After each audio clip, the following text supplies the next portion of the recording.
पैसा लगाया, कोई किसी व्यक्ति को दिया और वो व्यक्ति उस पैसे को वापस नहीं कर रहा, लौटा नहीं रहा। आपने अपनी एड़ी चोटी तक दम लगा लिया, बल लगा लिया, गिड़गिड़ा लिए, सब कुछ कर लिया, पर उसने आपका धन नहीं दिया। ले गया वो 2-5 लाख, 10 लाख, 50 लाख, 25 लाख, 30 लाख व्यापार में अधिक में कहीं वो पैसा चले गया। आपने पूरा बल लगा लिया, पूरा दम लगा लिया, तब आखिरी में जब हताश हो जाओ या एक कोई पैसा लेकर चले गया उसका भी, और अगर मान लो बहुत सिर पर पैसे का लोड है, कर्जा है उसके लिए, अगर मान लो सिर पर कर्जा भी बहुत ज्यादा है, कोई पैसा आपका किसी को देना है और वो बहुत परेशान कर रहा है, धन दीजिए, हमारा पैसा दीजिए, हमारा पैसा दीजिए, हमारा पैसा दीजिए, तो ये दोनों के लिए सर्वश्रेष्ठ है। एक पैसा गया हुआ भी वापस बुलाने के लिए भी, और एक अपना स्वयं का कर्जा चुकाने के लिए,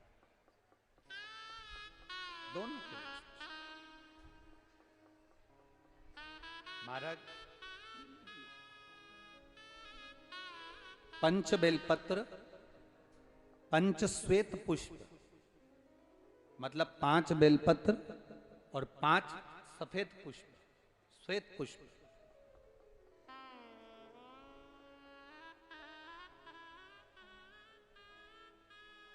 पंच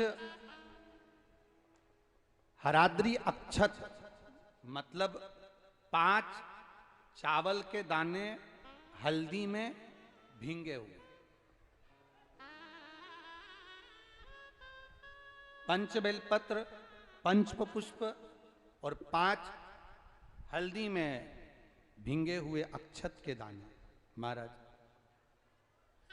एकांतेश्वर महादेव, एकांत में कोई शिवलिंग हो तो, और अगर एकांत में शिवलिंग ना मिले और कोई शिवरात्रि आपके मध्य में आ रही हो, महाराज हर महीने शिवरात्रि आती है और महीने की शिवरात्रि पड़ रही हो और आपको एकांतेश्वर शिवलिंग भी नहीं मिल रहा, एकांत का कोई शिवलिंग नहीं मिल रहा, तो एकांत में कहीं जाकर एकांत के अंदर किसी मिट्टी का ही शिवलिंग का निर्माण कर कर ये 5 बेलपत्र, 5 श्वेत पुष्प, 5 हल्दी के चावल बाबा को अभिषेक पूजन करने के बाद धीरे धीरे समर्पित करें। क्रम क्या है? पहले हल्दी का चावल चढ़ेगा, फिर श्वेत पुष्प चढ़ेगा, उसके बाद में बेलपत्र चढ़ेगा। पांचों एक साथ नहीं चढ़ेगा, हल्दी का चावल भी चढ़ेगा तो एक एक कर कर चढ़ेगा, और श्वेत पुष्प भी चढ़ेगा तो एक एक कर कर चढ़ेगा, और बेलपत्र भी चढ़ेगी तो एक एक कर कर चढ़ेगा। और जिससे हमें धन लेना है, जो लेकर चला गया, नहीं लाकर दे रहा, जो नहीं लाकर दे रहा, जिससे हमें धन लेना है, पैसा लेना, वो नहीं दे रहा, उसका स्मरण कर कर कितना है, क्या है, वो आप भावा से प्रार्थना कर दो। जब हल्दी का चावल चढ़ाएं तब आप श्वेत पुष्प समर्पित करें तब, और बेलपत्र समर्पित करें तब, या हमारे माथे पर कर्जा है वो चूके, उसके लिए भी आप बाबा से प्रार्थना करें। एक अक्षत, एक पुष्प, एक बेलपत्र अपने झोली में बांध कर लाएं।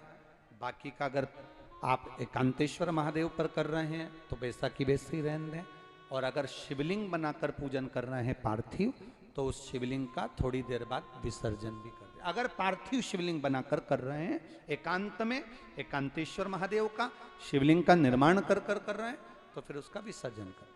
और अगर कहीं एकांत में शिवलिंग पहले से है तो आपको विसर्जन करने की जरूरत नहीं, आप चढ़ाकर बड़े प्रेम से प्रार्थना कर वापस।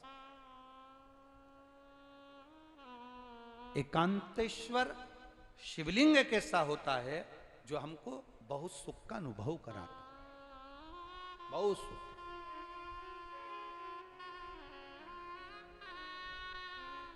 हम तो यहां तक कहेंगे जिसकी रीढ़ की हड्डी में गेप आ जाए, घुटने में गेप आ जाए, डॉक्टर ऑपरेशन का बोले, उससे पहले भी एकांतेश्वर का पूजन जरूर, उसका फल मिलेगा।